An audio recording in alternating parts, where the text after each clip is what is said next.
السلام علیکم ورحمۃ اللہ وبرکاتہ نحمدہ ونصلی علی رسولہ الکریم اما بعد فاعوذ باللہ من الشیطان الرجیم بسم اللہ الرحمن الرحیم۔ امید ہے آپ سب خیر و عافیت سے ہوں گے۔ اللہ تعالیٰ آپ سب کو خوشیوں کے ساتھ رکھے اور اپنی زندگی میں جو بھی ہم سیکھ رہے ہیں اس پر عمل کرنے والا ہم سب کو بنائیں۔ تو اس سے آج میں سورہ نساء آیت نمبر 164 سے لے کر انشاءاللہ تعالی 171 تک کا اس کی تشریح کروں گی۔ تو دیکھیے گا، حضرت نوح علیہ السلام کے بعد جو انبیاء ہوئے ان سب کو بالاجمال ذکر فرما کر جو ان میں اولو العزم ہیں، یعنی جو بڑے ہیں، جو مشہور اور جلیل القدر ہیں، ان کو تخصیص اور تفصیل کے ساتھ ذکر فرما دیا، جس سے خوب معلوم ہو گیا کہ آپ کے اوپر جو وحی نازل ہوئی، یعنی آپ صلی اللہ علیہ وسلم، یعنی آپ پر جو وحی نازل ہوئی اس کا حق ہونا، اس کا ماننا ایسا ہی ضروری ہے۔ یعنی جو آپ سے پر جو وحی آتی تھی اس کو اس طرح سے ماننا ضروری ہے جیسا کہ تمام اولو العزم مشاہیر انبیاء کی وحی کو، جس طرح ہم اور لوگوں کے وحی کو مانتے ہیں، اسی طریقے سے آپ صلی اللہ علیہ وسلم پر جو وحی نازل ہوتی تھی اس وحی کو بھی ہمیں اسی طریقے سے ماننا ہے۔ اور یہ بھی معلوم ہو گیا کہ انبیاء پر جو وحی آتی ہے کبھی فرشتہ پیغام لے کر آتا ہے، یعنی جو نبیوں پر، جو پیغمبروں پر جو وحی آتی تھی وہ کون لے کر آتا تھا؟ فرشتہ لے کر آتا تھا۔ کبھی کتاب لکھی ہوئی مل جاتی ہے، کبھی بغیر پیغام اور بغیر واسطہ کے خود اللہ تعالیٰ اپنے رسول سے بات کرتا ہے۔ وحی کے ذریعے اللہ تعالیٰ کیا کرتا ہے؟ اپنے رسول سے کیا کرتا تھا؟ باتیں کرتا تھا۔ مگر ان سب صورتوں میں چونکہ وہ اللہ ہی کا حکم ہے، کیونکہ اللہ کا حکم ہے، کسی دوسرے کا حکم نہیں ہے۔ یہ جو وحی کے ذریعے سے جو باتیں ہوتی تھی وہ اللہ کا حکم ہوتا تھا، وہ اللہ کے ذریعے سے، فرشتے کے ذریعے سے جو وحی آتی تھی تو یہ اللہ کے حکم سے ہوتا تھا۔ تو بندوں پر اس کی اطاعت یکساں فرض ہے۔ بندوں تک پہنچنے کا طریقہ تحریر ہوا، یعنی کہ بندوں تک کس طرح سے پہنچنا ہے یہ طریقہ بتایا گیا، خواہ تقریر ہو خواہ پیغام ہو، یعنی تقریر کی شکل میں یا پیغام کی شکل میں ہو۔ تو اب یہود کا یہ کہنا ہے کہ توریت کی طرح پوری کتاب ایک دفعہ پہ آسمان سے لاؤ گے۔ تو یہود کیا کہتے تھے کہ ایک دفعہ آسمان سے پوری کتاب لے کر آؤ گے تو ہم تم کو سچا جانیں گے، یعنی کہ تم ایک ہی بار میں تم ایک کتاب پورا کا پورا لے کر آ جاؤ گے تب ہم تمہیں مانیں گے، وہ کہتے تھے، ورنہ نہیں۔ کتنی بے ایمانی اور حماقت ہے۔ وہ جو موسیٰ علیہ السلام کی جو قوم تھی وہ کہتی تھی ایک ہی بار میں تم پورا کتاب لے کر آؤ تب ہم اللہ کو مانیں گے۔ تو یہ اس میں بتایا گیا کتنی حماقت کی بات ہے، یعنی کتنی بے عقلی کی بات ہے، جب وہی حکم الہی ہے اور اس کے نازل ہونے کی صورتیں البتہ متعدد ہے تو پھر کسی صورت میں آوے اس کے ماننے میں تردد نہیں ہونا چاہیے، یعنی کہ کسی بھی شکل میں اللہ تعالیٰ بھیجے تو اس میں کوئی تردد، کوئی شک نہیں ہونا چاہیے، چاہے تھوڑا تھوڑا کر کے نازل ہو چاہے ایک ساتھ نازل ہو۔ یعنی بہت ان لوگوں کا مطالبہ تھا، موسیٰ علیہ السلام کی جو قوم تھی وہ بہت شکست قوم تھی اور وہ کئی چیزوں کا مطالبہ کیا اور اللہ تعالیٰ نے اس کو پورا کر کے بھی دکھایا، پھر بھی وہ ایمان نہیں لائی، وہ سرکش قوم تھی۔ تو اور ان کا انکار کرنا، یہ کہنا کہ فلاں خاص طریقے سے آئے گی تو مانوں گا، یعنی کہ وہ کہتے تھے کہ اس طرح سے کریں تب ہم اللہ کو مانیں گے، اس طرح سے کریں تب ہم اللہ کو مانیں گے، کہ اللہ کے ماننے میں اتنا شک اور تردد کرتے تھے۔ تو ورنہ نہیں، صریح کفر ہے، کھلی حماقت ہے۔ تو اس میں بتا دیا کہ یہ کھلی ہوئی گمراہی میں ہے یا کھلی ہوئی حماقت میں ہے۔ اللہ تعالیٰ نے پیغمبروں کو برابر بھیجا کہ مومنوں کی خوشخبری سنائیں، یعنی اللہ تعالیٰ نے وقت کے ساتھ پیغمبر بھیجتے گئے تاکہ وہ لوگوں کو اللہ کا پیغام سنائیں اور اللہ جو راہ راست سے ہٹ چکے تھے ان کو اللہ کا پیغام سنائیں، اللہ کی اطاعت پر گامزن کریں۔ لیکن اب کوئی نبی نہیں آئے گا، اب تمام امت کی ذمہ داریاں ہیں کہ وہ جو بھی جاننے والا ہے وہ ایک دوسرے کو حق کی تلقین کرے اور برائیوں سے منع کرے، امر بالمعروف کرے اور نہی عن المنکر کرے، اور کافروں کو ڈرائے تاکہ لوگوں کو قیامت کے دن اس عذر کی جگہ نہ رہے کہ ہم تیری مرضی اور غیر مرضی معلوم نہ تھی، یعنی کہ یہ نہ کہنا پڑے، اس لیے اللہ تعالیٰ نے پیغمبروں کو وقت کے ساتھ بھیجتا گیا کہ کوئی یہ نہ کہے قیامت کے دن کہ مجھے تو آپ کی مرضی ہی معلوم نہیں تھی، اللہ تعالیٰ سے یہ نہ کہے کہ مجھے تو کچھ پتہ ہی نہیں تھا کہ کیا ہے حکم ہے کیا نہیں حکم ہے، کسی چیز کے بارے میں مجھے معلوم ہی نہیں تھا، اس لیے اللہ تعالیٰ نے تمام پیغمبروں کو بھیجا، وہ اپنے اپنے طریقے سے انہوں نے پیغام دیا، جس کو ہدایت ملنی تھی وہ ہدایت یافتہ ہوئے اور جس کو نہیں ملنی تھی وہ ہدایت سے بھٹکے رہے، اور معلوم ہوتی تو ضرور اس پر چلتے۔ تو جب اللہ تعالیٰ نے پیغمبروں کو معجزے دے کر بھیجا اور پیغمبروں نے راہ حق بتلائی، یعنی جب پیغمبروں کو اللہ تعالیٰ معجزے دکھاتا ہے اور معجزے دے کر بھیجتا ہے، اور پیغمبروں نے تمام راہ حق بتایا، ان لوگوں کو اپنی قوم کو بتایا کہ سیدھی راہ پر چلنا سکھایا اور اس پر کر کے دکھایا اور بہت طریقے سے سمجھایا،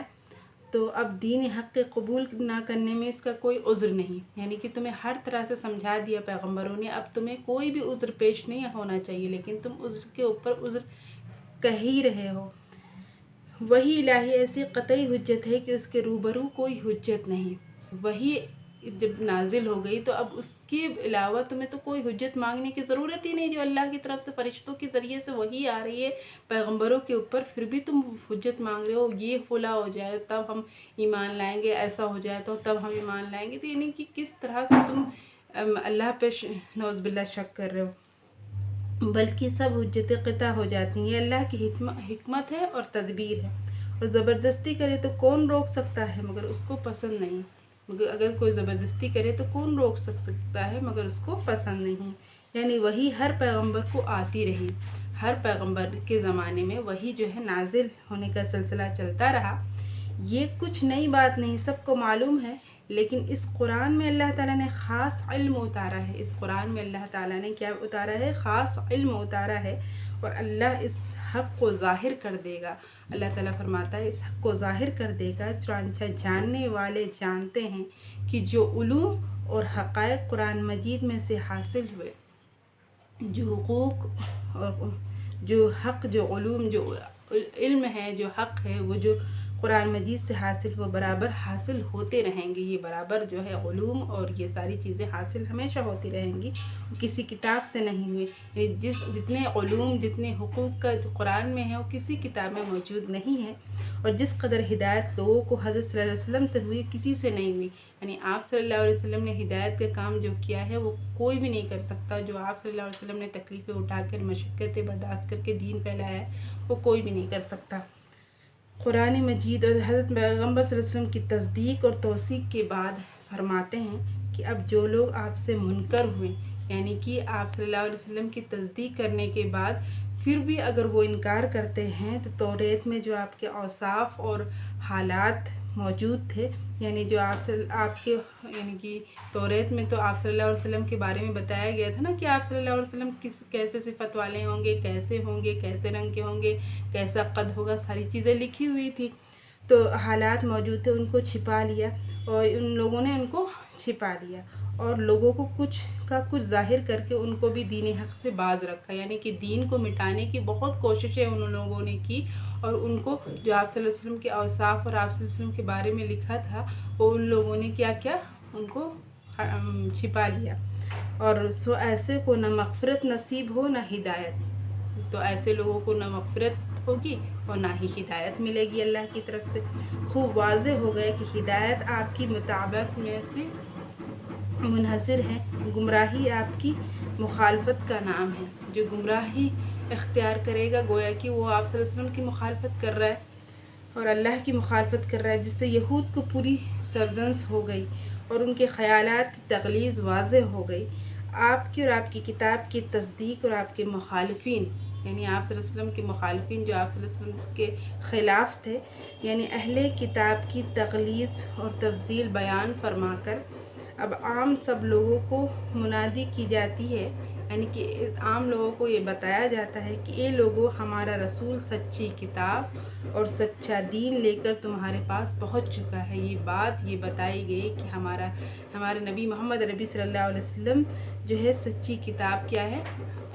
قرآن جو ہے سب سے سچی کتاب ہے، اس کو لے کر آپ صلی اللہ علیہ وسلم آ گئے ہیں، اور سچے دین لے کر آپ صلی اللہ علیہ وسلم آ گئے ہیں۔ اب تمہاری خیریت اسی میں ہے کہ اس کی بات مانو۔ اب ہماری خیریت کس میں ہے کہ ہم اس کی بات کو مانیں، اور نہ مانیں تو خوب سمجھ لو۔ پھر اللہ تعالیٰ فرماتا ہے اگر تم نے اس بات کو نہیں مانا، اس کتاب کو نہیں مانا، تو خوب سمجھ لو کہ اللہ تعالیٰ کا ہے جو کچھ آسمان میں ہے، جو کچھ زمین میں ہے۔ جو کچھ بھی آسمان میں اللہ نے پیدا کیا، جو کچھ بھی زمین میں اللہ نے بنایا، ساری چیزیں، ساری قدرت کس کو حاصل ہے؟ اللہ کو حاصل ہے۔ تو اللہ ہی کے لیے تمام تعریف اللہ کے لیے ہے۔ اور یہ کتاب میں کوئی شک نہیں، کوئی تردد نہیں، یہ ایسی کتاب ہے جس کو اللہ تعالیٰ نے خود فرمایا ہے۔ یہ ایسی کتاب ہے، اس میں ماضی اور حال اور مستقبل ساری چیزوں کا ذکر ہے۔ تمہارے احوال و افعال سے خبردار ہے، یعنی کہ اللہ تعالیٰ جانتا ہے تم کیا کام کرتے ہو، کیا کر رہے ہو، ہر چیز سے اللہ تعالیٰ باخبر ہے۔ اللہ تعالیٰ تمام چیزوں سے باخبر ہے، تمہارے کاموں سے بھی خبردار ہے، تمہارے اعمال سے بھی خبردار ہے کہ تم کون سے عمل کر رہے ہو، کون نہیں کر رہے، یعنی تم کس چیز کو مان رہے ہو، کس چیز کو نہیں مان رہے ہو، ساری چیزوں کو اللہ تعالیٰ کو خبر ہے۔ اور کل قیامت کے دن اس کے باس پرس ہونی ہے، پورا حساب و کتاب ہو کر اس کا بدلہ ملے گا۔ یعنی کل قیامت کے دن تمہارے اعمال کا پورا بدلہ دیا جائے گا۔ اور وہ دن کون سا ہوگا؟ وہ قیامت کا دن ہوگا۔ اگر تم نے ذرہ برابر میں نیکی کی تو اس کا بھی اجر مل جائے گا، اگر ذرہ برابر بھی برائی کی تو اس کا بھی اجر ملے گا۔ تو یعنی کہ وہ قیامت کا دن ہوگا، وہ یوم حساب کا دن ہوگا۔